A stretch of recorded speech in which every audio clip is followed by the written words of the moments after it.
Eles querem os dons. Porque os dons fazem você se destacar. Os dons dão aquela capacidade que Deus deu para a pessoa se destacar. Imagina uma pessoa com dom de curar, ela vai se destacar. Uma pessoa com o dom de palavra da sabedoria, ela abre a boca, só vem sabedoria. As pessoas vão ter prazer de ouvi-la. Os dons fazem a pessoa se sentir importante. E aí é onde entra o perigo. A pessoa recebe o dom e, de repente, ela começa a esquecer que aquilo ali não é ela, foi Deus que lhe deu. E nós vemos muito isso, às vezes, na própria que estão fazendo a obra. Às vezes até pastores mesmo se soberbecendo diante do outro, porque ele tem um dom que às vezes até chama mais atenção, e ele acha-se melhor que os outros. Infelizmente, às vezes nós vemos isso no meio dos pastores. Isso acontece. Um achando melhor que o outro, porque ele tem um dom, sei lá, tem alguma coisa ali que ele acha que é a mais. Isso é ruim. E Paulo fala aqui, só que Paulo diz assim: não, eu quero mostrar para vocês um caminho mais excelente que os dons. Entenda bem, ele não está desprezando os dons. Os dons são o Espírito Santo que dá. É importante. Todo mundo quer ter o dom. Quem não quer ter esses dons que eu li aqui? O dom da profecia, o dom da palavra da sabedoria, da ciência, que você vai saber de uma operação de maravilhas. Imagina aquelas maravilhas que aconteciam no ministério de Jesus. A gente vê, por exemplo, um paralítico aqui, eu chego para ele, levanta e anda. E não quer isso? Todo mundo, isso acontece. Você quer? Uma vez eu lembro, quando eu vim para a Baixada, aí um pastor amigo meu perguntou assim: aí, como está aí? Aí eu falei assim: olha, tem pouca gente aqui na igreja. Aí ele disse assim: você quer crescer? Então é só levantar aí uns 3 paralíticos, uns 2 cegos, passar a ver. É fácil. Verdade. Se realmente isso tivesse acontecido, a história espalha-se. Você imagina o camarada lá numa cadeira de roda, todo torto, não pode andar de jeito nenhum. Ele chega na igreja, ele passa a andar, ele volta para casa andando, empurrando a cadeira. Os vizinhos vão ver, vai dizer assim: o vizinho está doente, assim, eu vou lá entrar ali na igreja, porque o cara estava paralítico, eu vou. Não é verdade? Então todo mundo quer isso. São todos. Mas Paulo disse que tem um caminho mais excelente que os dons. E que caminho é esse? E olha, eu vou te dizer, que talvez seja um caminho que os cristãos não queiram tanto, não desejam tanto. E só quer ter uma coisa, é algo que todo cristão tem que ter.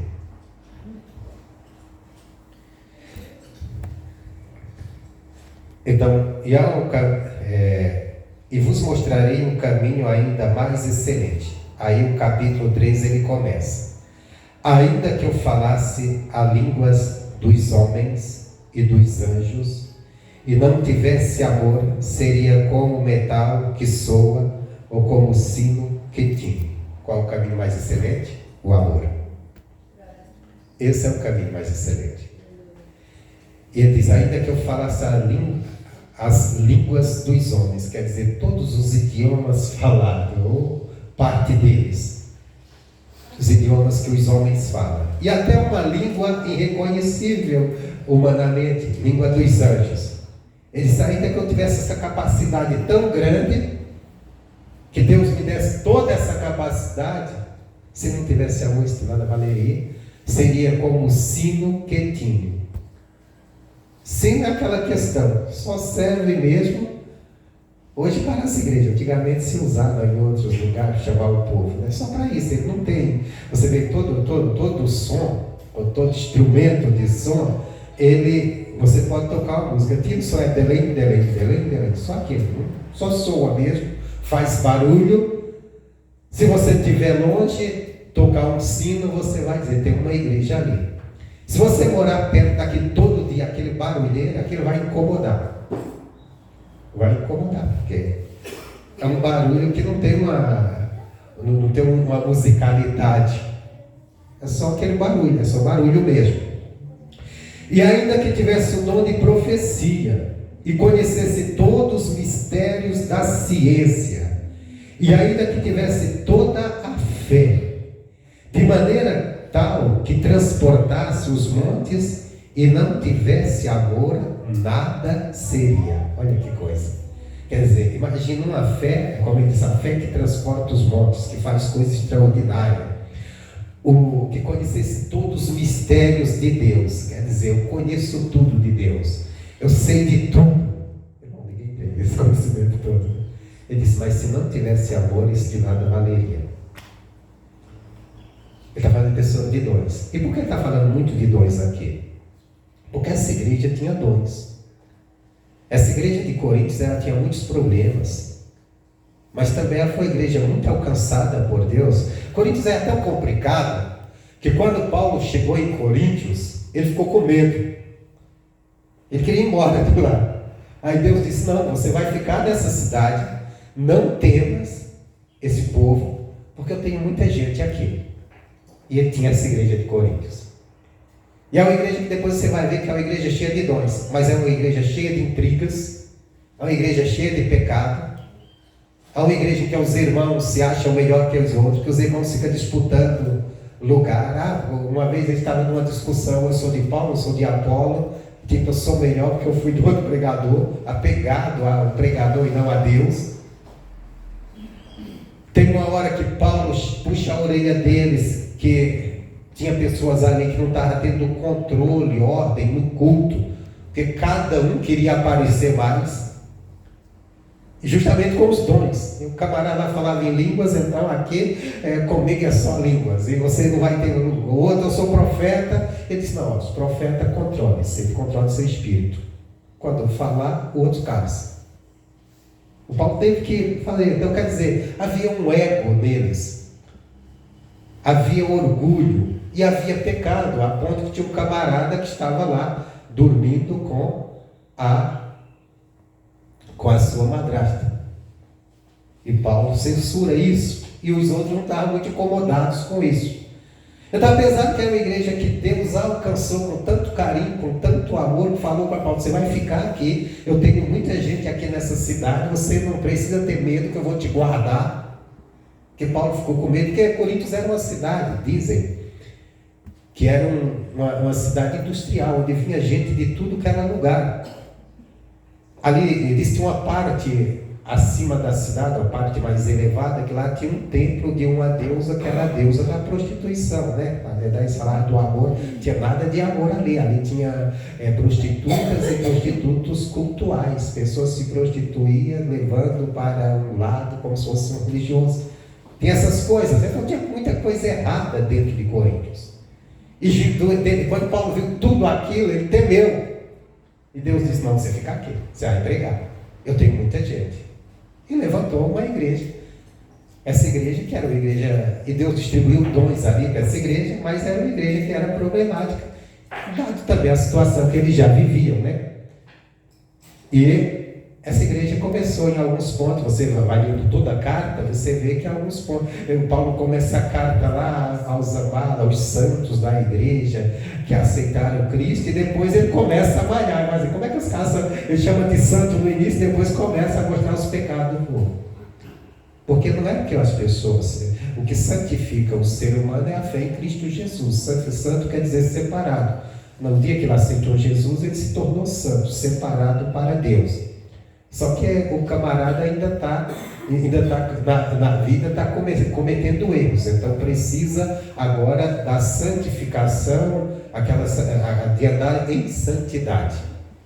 Ele foi santificado por Cristo, agora ele precisa andar em santidade. A nossa parte de buscarmos a santidade da palavra, de obedecer a palavra, de fazer o que a palavra manda. Mas a obra, na hora que você crê, Deus te recebeu, Ele perdoou teus pecados e você passou a ser separado para Ele. Só que às vezes a pessoa ainda não está se separando, ela está se envolvendo com a sujeira do mundo. Aí por isso que Paulo começou a dar uns puxão de orelhas. Disse, vocês são santos agora, tem consciência disso. Então vocês não podem andar no pecado, vocês têm que andar na santidade. Ele vai ensinando. E aqui ele vem com esse versículo falando do amor. E por que ele fala do amor? Pela necessidade da igreja. Primeiro ele fala dos dons, ele vai também para o capítulo 14, você pode ler em casa, ele vem falando novamente dos dons, porque eles tinham os dons, porque Deus distribuiu dons na igreja. Mas, no entanto, precisava de algo que fizesse valer esses dons. Porque, como ele fala aqui, se não tiver amor, de nada adianta. Então, quer dizer, os dons sem amor, de nada vale. De nada vale. E aí nós entramos nas palavras de Jesus, que ele falou que no final dos tempos, alguém vai dizer: Senhor, no teu nome expulsamos demônio, no teu nome pomos as mãos sobre os enfermos e os curamos, no teu nome profetizamos. E Jesus vai dizer: nunca vos conheci, afastai-vos de mim, vós que praticais a iniquidade. Por que pratica-se a iniquidade? O pecado. Iniquidade e pecado é a mesma coisa. Por que o homem pratica a iniquidade? Por falta do amor. Porque é o amor que é o vínculo da perfeição, que nos aperfeiçoa em Deus. O amor a Deus, nós sabemos que a base bíblica é amor a Deus e amor ao próximo. Principalmente o amor a Deus leva ao amor ao próximo. Não tem como tirar. Porque o amor a Deus é obedecer os mandamentos. E se o mandamento manda amar o próximo, aí tem isso. Então Jesus disse, então quer dizer, foram pessoas que receberam dons, foram usados nos dons, mas faltou o amor a Deus, que é a obediência aos mandamentos. Perderam a salvação. Está vendo? Porque os dons se tornam nulos. Eles são até usados. A pessoa é até usada para ajudar outras pessoas, mas para ela se tornou nulo. E o amor não, o amor reconcilia isso. O amor põe em ordem. Porque o dom, como eu já falei, o dom pode levar você a se soberbecer. E eu já vi isso. Isso pode acontecer com qualquer um. A pessoa começa a ser usada e começa a se achar que ele é melhor que o outro irmão, porque o outro irmão não tem um dom que ele tem, não é usado o quanto ele é usado. Ele começa a se achar especial. E se achando especial, já se soberbeceu. Aí já começa a desprezar. Aí esse soberbecimento vem trazendo o desprezo. Eu olho e vou, coitado aí, você está com nada. Aí eu não olho, foi Deus que me deu o dom. Para mim, tá fazendo mais do que eu gosto. Então veja bem, aí vem essa soberba. Aí já está perdendo a direção. Aí ele continua: ainda que eu distribuísse toda a minha fortuna para o sustento dos pobres, e ainda que entregasse o meu corpo para ser queimado, e não tivesse amor, nada disso me aproveitaria. Aí você pode perguntar, como uma pessoa pode pegar tudo que tem, distribuir aos pobres e não ter amor? Às vezes a pessoa não tem o amor aqui, não é isso que nós conhecemos, que o mundo conhece como amor. O amor aqui é o amor a Deus, o amor ligado à palavra de Deus, amor completamente dirigido por Deus, guiado por Deus. Não que eu não tenha, até porque essa questão ele disse, se eu queimasse meu corpo, se eu distribuísse o que eu tinha, se eu abrisse mão do que tinha, tem gente, tem gente que se sacrifica, que aqui fala da base do sacrifício, né? Tem gente que se sacrifica por uma causa. Não é por amor de pessoa, é pela causa. Ele fica tão fanático, na política às vezes tem isso, fica tão fanático por isso, que ele se sacrifica a sua vida pelaquela causa. Abre mão de tudo por uma causa, mas não pelo amor. O amor ao próximo, ele é diferente, porque nós vamos ver adiante que o amor, ele não tem interesse nenhum, interesse próprio, seu próprio interesse, busca seu próprio interesse. Tem gente que gosta de ajudar os outros, dar cesta básica, fazer obra social, mas só para aparecer, para se sentir bem consigo. Ele não está preocupado. Uma vez um camarada falou para mim assim, ele era cristão, a mulher dele era católica, e a mulher dele pegava muito no pé dele. Aí ele disse, não sei o que ela está fazendo, eu sou uma pessoa boa, dou cesta básica para as pessoas, ajuda. Mas está dando cesta básica para mostrar para a mulher que é bom? Porque quando você faz algo por alguém, não é visando alguém te achar boa pessoa. Se você vai fazer, a intenção tem que ser qual? Essa pessoa necessita e eu vou fazer isso para suprir a necessidade. A intenção tem que ser o outro, não a minha imagem. É tipo aquele camarada que vai ajudar alguém, aí ele já vai com o celular na mão para fazer o vídeo, para tirar a foto, ajudando os pobres. Meu irmão, isso aqui é escola de quê? É a escola da hipocrisia, que Jesus tanto criticou. E que tem pastor faz isso? O cara vai fazendo a obra de Deus, aí você ajudando os pobres. Pô, farisaísmo. É farisaísmo essa coisa. Porque se você vai fazer, faz o que Jesus mandou. Sem tocar trombeta. Primeiro, que aquilo ali não é para você ganhar ponto, não é para você melhorar a tua imagem. Tem gente que até ajuda os outros para ver se melhora a sua condição diante de Deus. Não, Deus está vendo que sou uma pessoa boa. Deus está vendo que eu fiz algo, ajudei alguém. Não vai mudar. Porque o que realmente... Deus, Ele conhece o coração, Ele conhece a intenção. E o que Deus, na hora que você ajudou alguém, Deus vai olhar para a intenção do teu coração. Se a intenção era aparecer, tratar o teu ego, não, eu sou gente boa, eu sou pessoa boa, olha o que eu fiz, ou se a intenção era, essa pessoa está precisando, essa pessoa está necessitando, eu preciso ajudar. O exemplo é o bom samaritano. O bom samaritano, vamos ler essa parte, eu vou voltar para cá. O bom samaritano, a gente entende aqui o que é essa prática aqui. O exemplo, o bom samaritano está em Lucas capítulo 10. Lucas capítulo 10. Eu não vou demorar muito não. Se você não encontrar, você ouve. Senão a gente toma muito tempo. Em Lucas 10. Só para a gente entender o que é a prática do amor ao próximo, o interesse nesse homem. Lucas 10, eu poderia pegar aqui, mas assim eu vou pegar já direto, quando Jesus, porque vamos perguntar a Jesus, Jesus disse que deve amar o próximo, como a ti mesmo, ele fala do mandamento, e o cara disse, quem é meu próximo? Esse lado que a gente também precisamos aprender.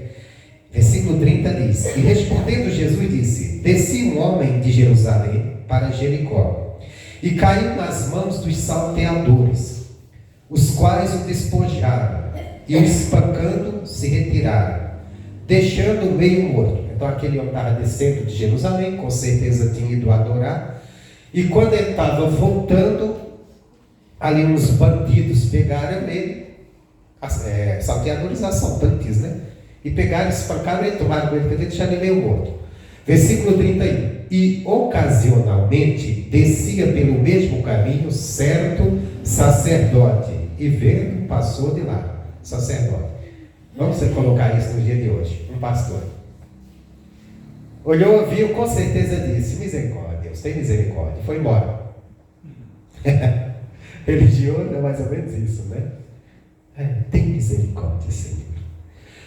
E de igual modo também um levita, que também era outra pessoa que estava empenhado na obra de Deus.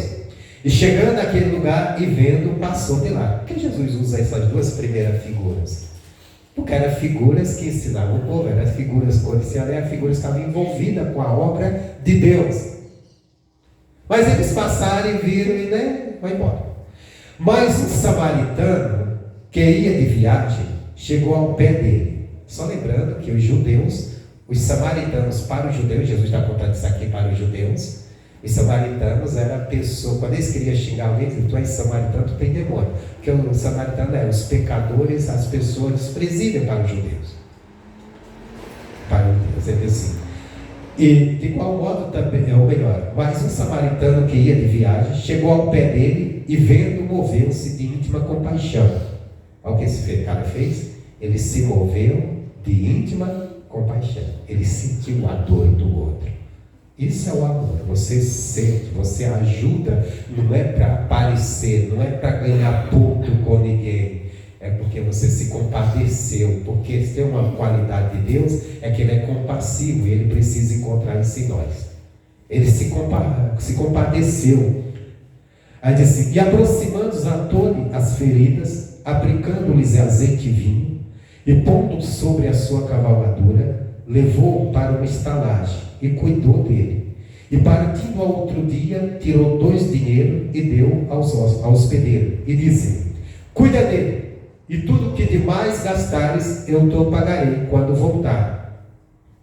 Aí Jesus vem com a pergunta: qual, pois, destes 3 te parece que foi o próximo daquele que caiu nas mãos dos salteadores? E ele disse: o que usou de misericórdia para com ele. Disse, pois, Jesus: vai e faz da mesma maneira. Opa, aqui pegou, hein? Jesus contou a piada e aquele contou a história, e aquele disse: agora vai e faz tu mesmo. Só que essa palavra de Jesus, ela está ecoando até hoje para mim e para você. Não ficou só para aquele homem. Você quer ser o próximo de alguém, então vai e faz o mesmo. Faz como o bom samaritano fez. Não basta admirar o bom samaritano. Não basta compreender que ele é o próximo. Ele vai e faz o mesmo. Isso é o amor. O amor é desprendido de interesse. Não é aquela coisa que a pessoa está fazendo para... Os políticos fazem muito isso por interesse. Todo político tem lá uma turminha de gente que ele cuida pobre, que ele faz uma obra social. A gente vê muito isso neles. Principalmente quando chega o tempo de política, né? Uma cesta básica para um, é uma coisa para outro. Eu lembro numa cidade que eu passei, diz que tinha um político lá que não perdia uma eleição. Diz que ele chegava na padaria, de repente ele estava com um fardo de conta de luz, de pessoas que não podiam pagar, jogava tudo na mão dele. Ele pagava para todo mundo, mas todo mundo na mão dele. Ele tinha um interesse. Então isso não era bondade. E tem muito disso, né? Tem muito disso na política. Faz muito disso. Você vê na época de política, a gente criando organização para distribuir cesta básica, para cuidar de pessoas, para isso e aquilo. Passou depois. Tem alguns até que permanecem, mas permanece já servando o povo para a próxima eleição. Quer dizer, isso diante de Deus não se configura como amor, mas sim interesse. Porque tudo que você fizer para alguém, se é por interesse, não vai ser amor. Não vai ser amor. Isso pode ser não só coisas que nós damos, pode ser a nossa maneira de tratar as pessoas. Se eu trato as pessoas bem, cheio de carisma, com interesse, isso não é amor, irmão. Porque eu estou buscando interesse. Interesse. O meu próprio interesse. Continuando aqui.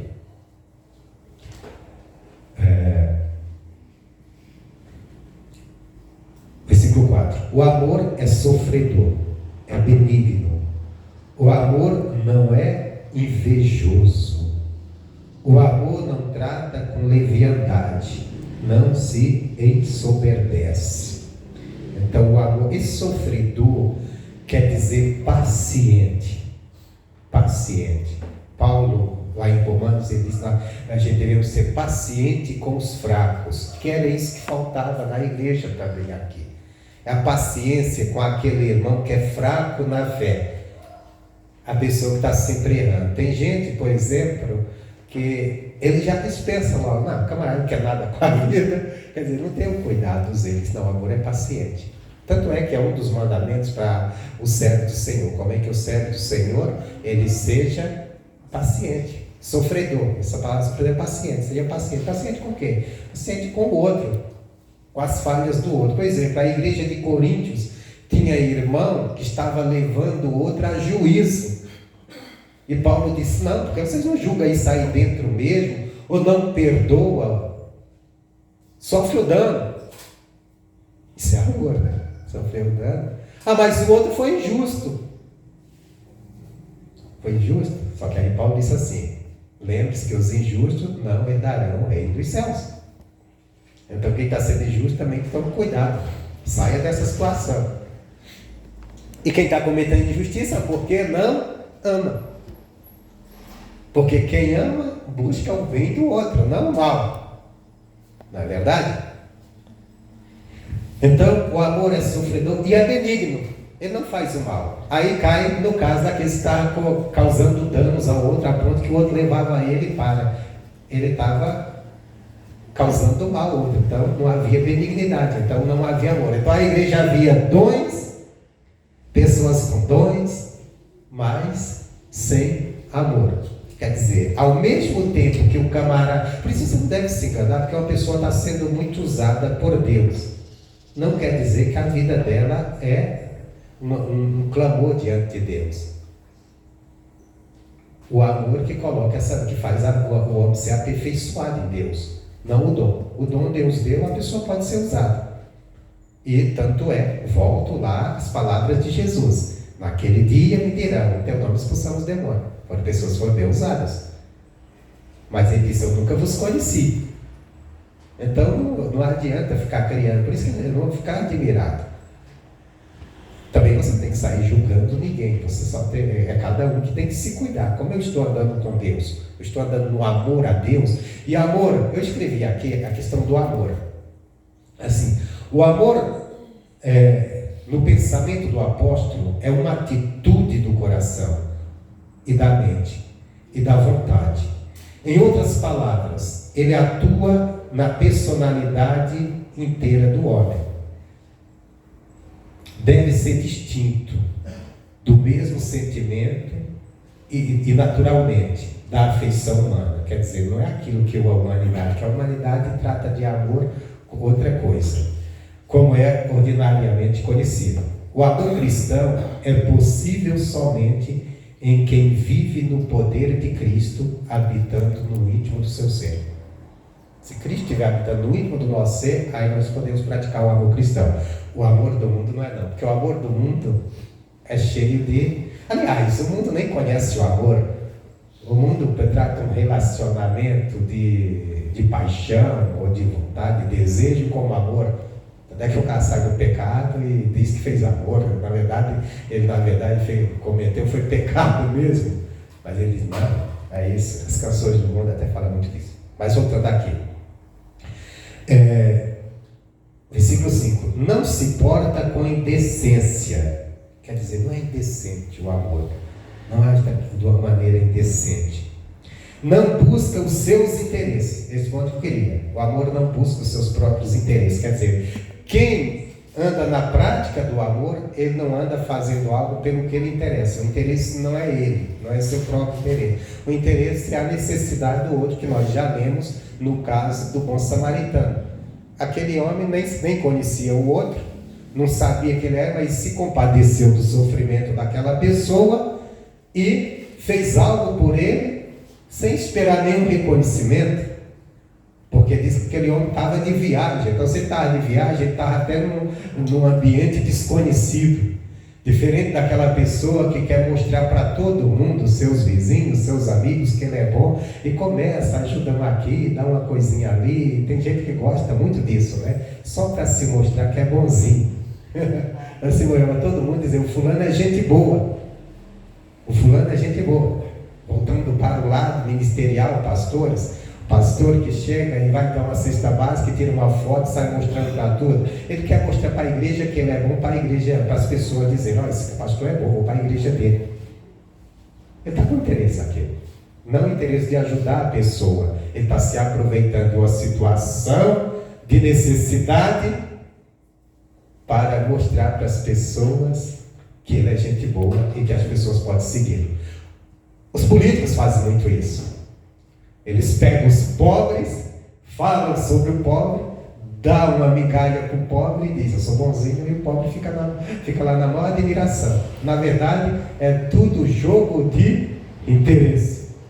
É tudo jogo de interesse. Depois, no caso político, é mais complicado, porque depois os caras vão tirar até dos aposentados. É complicado, como está vendo hoje. Então, quer dizer, essas coisas, mas voltando aqui para o lado cristão. o amor. O amor ao próximo é visando o interesse do outro, não o meu. E como eu já falei, isso pode ser uma coisa simples, irmão. A prática do amor pode ser até numa coisa simples, numa necessidade que uma pessoa tem. Por exemplo, eu lembro de uma senhora que ela cuidava do marido, o marido não era bem da mente, e ele dava um trabalho tremendo. E ela já de idade, sofrendo, padecendo, cheia de dores, de cuidar com aquele homem teimoso. E às vezes a casa dela ficava muito bagunçada. Aí tinha outra vizinha que ia lá e limpava, dava a maior ajuda para ela. Quer dizer, essa vizinha estava na prática do amor. Viu uma necessidade e foi lá e cuidou.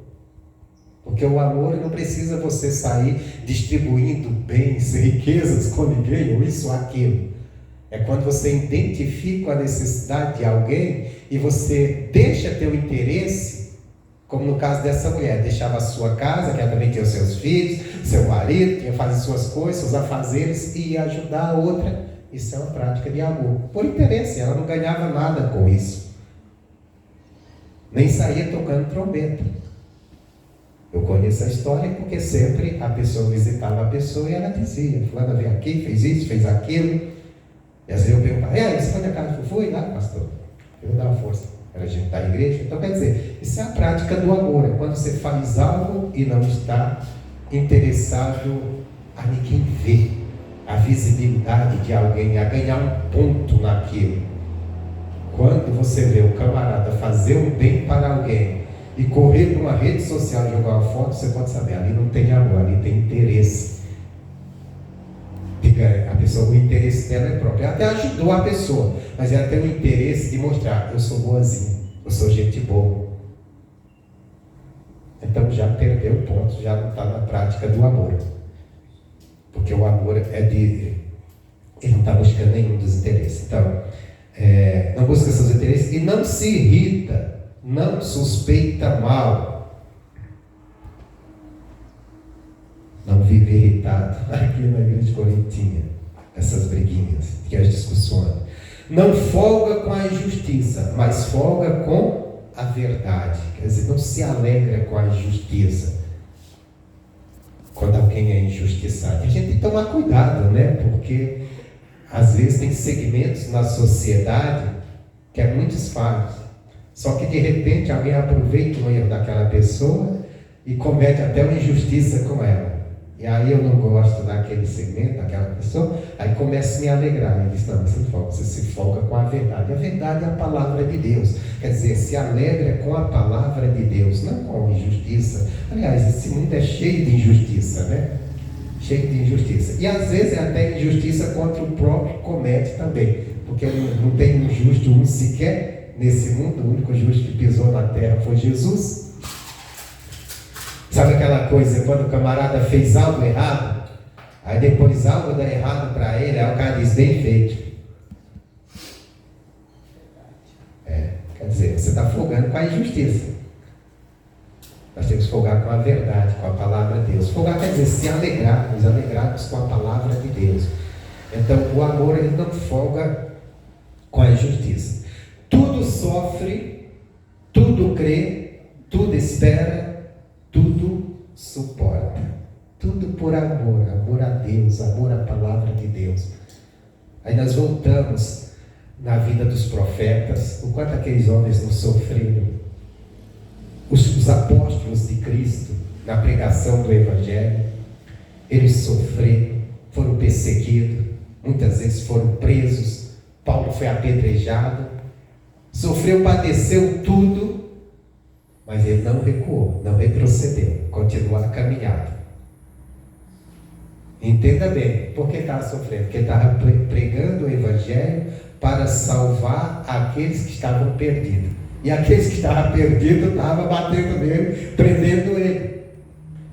Jesus na cruz do Calvário, todo mundo zombando dele, passou a noite sendo espancado.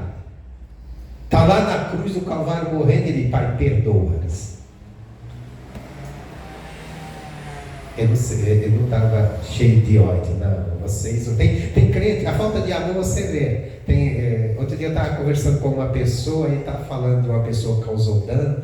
Aí disse assim: mas quem causa dano para mim, eu oro a Deus, eu entrego a Deus e depois a coisa acontece. Quer dizer, eu falei, isso é um crente vingativo.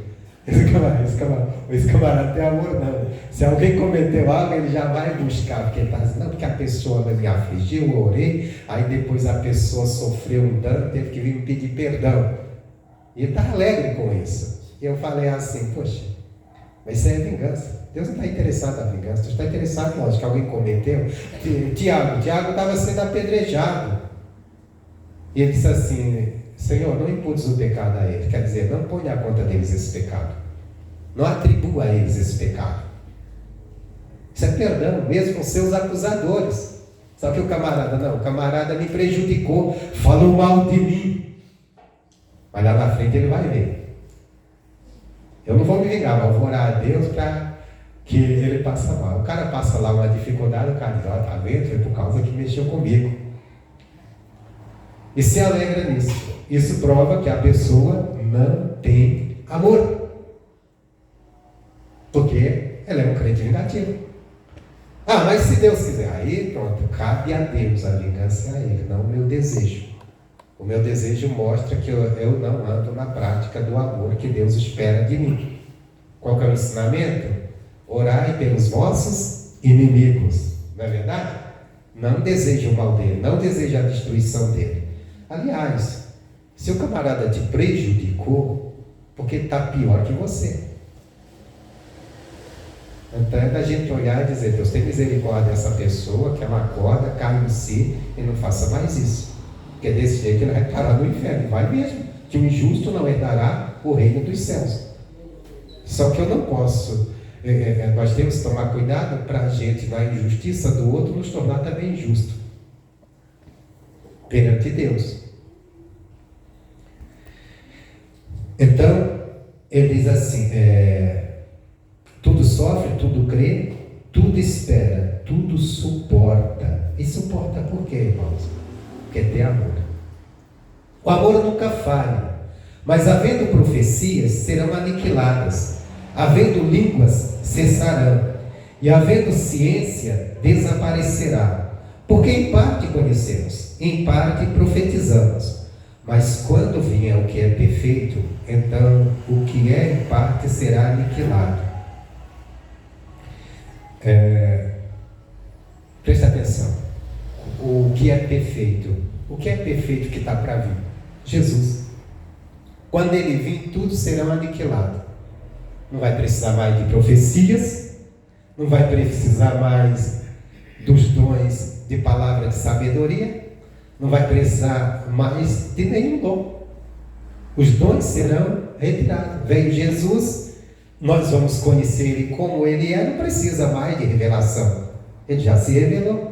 Não vai precisar mais de ninguém com profecia. Porque Deus mandou falar isso e isso. Para que Jesus já está ali?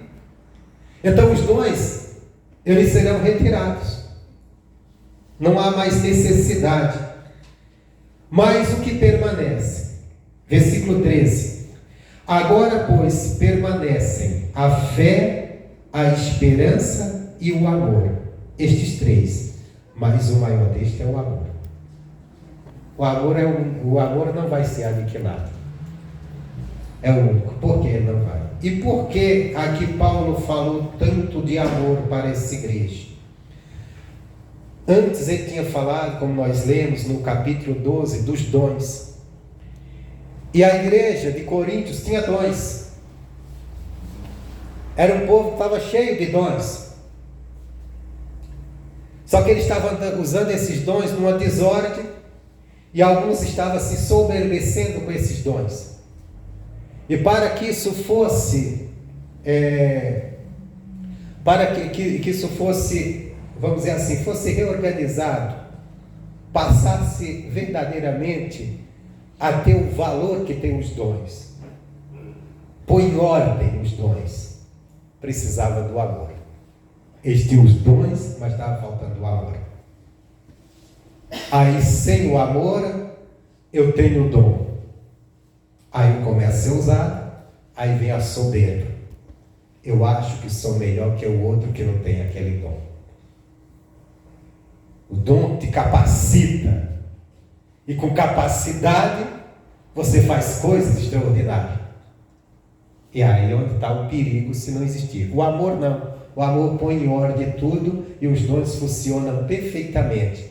Porque tudo que você faz por amor, não por interesse. Mas eu quero uma palavra. Quando os discípulos, Filipe desceu a Samaria, ele começou a pregar o Evangelho, e ali começou milagres, pessoas curadas, e as pessoas se converteram, creram no Evangelho. E entre eles havia um mágico, e esse mágico enganava o povo, dizendo que fazia alguns milagres, era usado por Deus, mas ele fazia truques mágicos. Só que ele se converteu e ele ficou atônito, ele ficou envolvido com aquele, vendo o Filipe sendo usado por Deus para expulsar demônios, para orar pelas pessoas, elas serem curadas. E de repente descem os outros apóstolos, Pedro, João, e eles perguntam para aquele povo que ia se converter: se receberam o Espírito Santo? Eles disseram não. Aí eles começam a impor as mãos sobre aquele povo, e o povo recebendo o Espírito Santo, sendo batizado no Espírito Santo pela imposição de mãos do Pedro e do João. E aquele homem percebe e vê isso: nossa, esses caras põem a mão sobre o povo e o povo recebe os dons do Espírito Santo, recebe batizado no Espírito Santo. E ele disse: eu quero esse dom. Aí ele chegou para Pedro e disse assim: ó, quanto você quer? Para você me dar esse dom, eu impor as mãos sobre o povo e para você receber o Espírito Santo. E Pedro responde para ele: pega o teu dinheiro, que ele sirva para a tua perdição, porque os dons de Deus não são comprados com dinheiro. Pedro fala isso para ele. O que é esse homem? Esse homem não queria receber dons para servir ninguém. Ele queria os dons para benefício próprio. Benefício próprio. Aí o que aconteceu? Pedro deu uma bronca nele. Mas isso acontece, pode acontecer. A pessoa tem um dom, recebe um dom, uma capacidade e usa ela para o seu benefício ou para o seu ego. Para o seu ego. Ela se acha melhor, ela se soberbece. Por que ela faz isso? Porque lhe falta amor. O amor faz com que a pessoa enxergue a necessidade do outro e diz: eu tenho a capacidade em Deus de ajudá-la, eu vou ajudá-la. Eu vou orar por ela, eu vou pregar para ela, eu vou orientá-la com a palavra de sabedoria, eu vou orientá-la a andar com sabedoria, está andando toda atrapalhada, por isso que a vida não está dando certo, ou está doente, eu tenho o dom da cor, vou buscar, eu tenho o dom da fé, vou usar ele para beneficiar alguém, não para me beneficiar. Agora, quando eu quero usar para me beneficiar, pode ser para ter ganhos, ou também para se beneficiar na questão do próprio ego, né? Mostrar: eu sou essa pessoa. Aí faz as coisas, sai cantando, tocando trombeta para todo mundo olhar para a pessoa e dizer: essa pessoa é especial, essa pessoa. Quer dizer, complicado isso. Então, quer dizer, é falta de amor. O amor não. Por isso que a Bíblia diz que o amor, lá em Colossenses 3,14, diz: revestivos do amor, que é o vínculo da perfeição. O vínculo é aquilo que liga a perfeição. Então, os dons são bons, são necessários, são de Deus, são, mas precisa estar no coração de amor, cheio de amor a Deus, de amor ao próximo. Amor a Deus para você, quando você tem o amor a Deus, você é usado por Ele, você atribui tudo a Deus e faz as coisas dentro da vontade dEle. E amor ao próximo, você se compadece da necessidade e faz o bem, não para ser visto, mas para ajudar aquela pessoa. Tem outro ensinamento aqui, que nós não posso deixar de fora. Quem é o teu próximo? Pergunta que o homem fez para Jesus, né? Quem é o teu próximo? Porque os mandamentos principais é amar a Deus sobre todas as coisas, todo o coração, toda a força, com toda a sua alma. Não é verdade? E o segundo, amar o próximo. Você vê que Deus não nos mandou amar o mundo? Ele nos mandou amar o próximo. Por quê? Não o mundo. Porque o amor que Deus nos manda é um amor que é na prática, não é sentimento. Não é o que o mundo conhece. O mundo conhece sentimento, afeição humana. É a prática. Não tem como eu amar o mundo. O mundo que eu estou dizendo, todas as pessoas que existem no mundo, ele me pede para amar o próximo, porque eu só posso praticar o amor com quem está próximo. E é aí, meu irmão, que entra o engano das pessoas achar que amor é um sentimento. Não, mas eu amo todas as pessoas, eu amo a humanidade. Eu tenho amor pela humanidade. Bom, você pode ter um sentimento, a afeição, mas o amor, ele é trabalhoso. Porque o amor te leva a se mover, a praticá-lo, a você fazer algo por alguém. E você só pode fazer algo por alguém que está próximo. Não é verdade? O camarada está lá do outro lado do mundo, não tem como. Mas a pessoa que está do teu lado. Você pratica o amor com quem? Com as pessoas que... Por isso que não existe igreja sem congregar. Igreja sem congregação é igreja sem amor. Porque está cada um lá para a sua casa, outro para lá, e nós somos de Cristo, nós estamos com Deus. Ninguém pratica o amor. O amor se pratica com quem está junto. Quando você enxerga a necessidade de alguém e você vai e faz algo por ela. Então, por isso, o amar o próximo entra novamente na história do bom samaritano. Ele estava passando ali, ele estava próximo. E Jesus disse: quem é o próximo? Quem foi o próximo daquele homem que estava caído? O que chegou junto dele e o ajudou. Não é o que está distante dizendo: eu amo muito. Já imaginou você casar e dizer: eu amo muito minha esposa, só que ela mora lá nos Estados Unidos e eu aqui no Brasil. Que amor danado, né? Está muito longe. É isso. Isso aí você pode ter até sentimento. Mas o amor que Deus nos pede não é sentimento, afeição, é verdadeiramente a prática do bem, de você fazer o bem, de você suprir a necessidade de uma pessoa que está necessitada, precisando, e você tem condições, você pode e você faz. Então, isso é o amor. A fé e as três coisas que andam junto: amor, fé e esperança. Os três estão juntos. A fé em Deus, a esperança na volta de Cristo. A esperança. Você sabe que esperança vem de esperar? E as pessoas se frustram e até saem da igreja porque elas ficam esperando dias melhores, elas ficam esperando isso ou aquilo. E a Bíblia, desde o Velho Testamento, só nos manda esperar uma coisa. Uma coisa não. Uma pessoa. Os judeus esperavam a vinda do Cristo. E nós esperamos a volta dele. Isso nos dá esperança. E a fé, a certeza que ele voltará. E o que mantém isso de pé? O amor a Deus. Se nós não tivermos, vamos parar diante das circunstâncias. Bom, eu acho que eu encerrei aqui, né?